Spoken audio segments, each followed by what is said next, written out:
Les jeunes qui effectuent des opérations terroristes sur le sol français sont nés et ont grandi ici, dans le pays où sa devise est liberté, égalité, fraternité. Ils transforment leur corps en bombe et en une arme mortelle. Ils ont reçu une quantité limitée d'informations et de sciences religieuses. Les musulmans ont vécu de longs siècles avec d'autres religions et peuples dans la paix et l'harmonie. Et ont même construit ensemble une grande civilisation. Ce nouvel islam auquel les extrémistes appellent diffère du véritable islam avec lequel de nombreuses générations ont été élevées et dans lequel des personnes ont grandi et ont fourni un merveilleux exemple de fraternité, de coexistence et d'action collective dans divers domaines de la vie. Aujourd'hui, le terrorisme est devenu le problème numéro 1 pour la communauté internationale. L'islam n'est pas accusé. Et l'islam n'a jamais été accusé.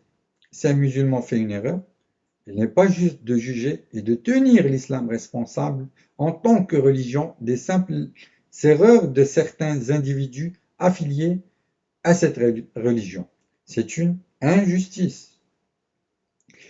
Il faut souligner que le terrorisme ne peut être accepté ou justifié sous aucun prétexte.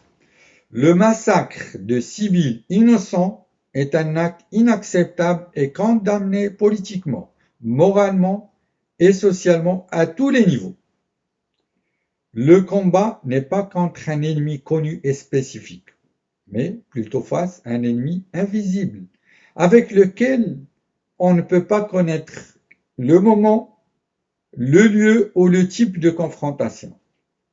La suggestion que la religiosité est la cause du problème est une ignorance de la réalité des faits, qui sont clairs en regardant le parcours de nombreux terroristes, car beaucoup d'entre eux sont des criminels et des trafiquants de drogue, habitués des prisons.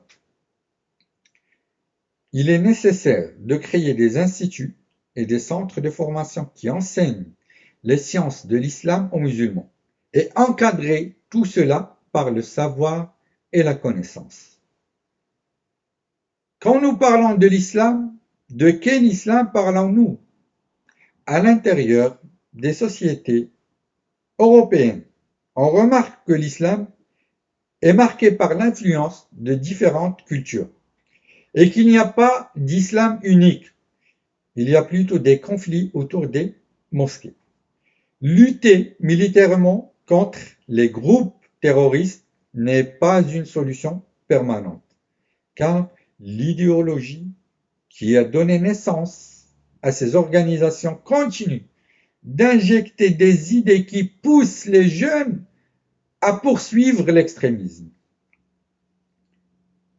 Ces idées se répandent parmi les jeunes. Elles sont basées sur un modèle de pensée qui développe la haine et le meurtre au nom de la religion.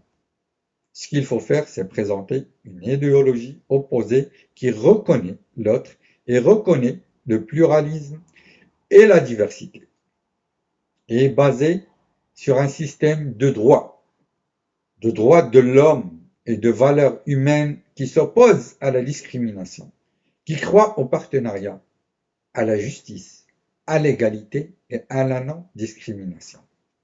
Indépendamment de la religion, de la couleur, du sexe, de la langue, de la nationalité ou de tout statut social.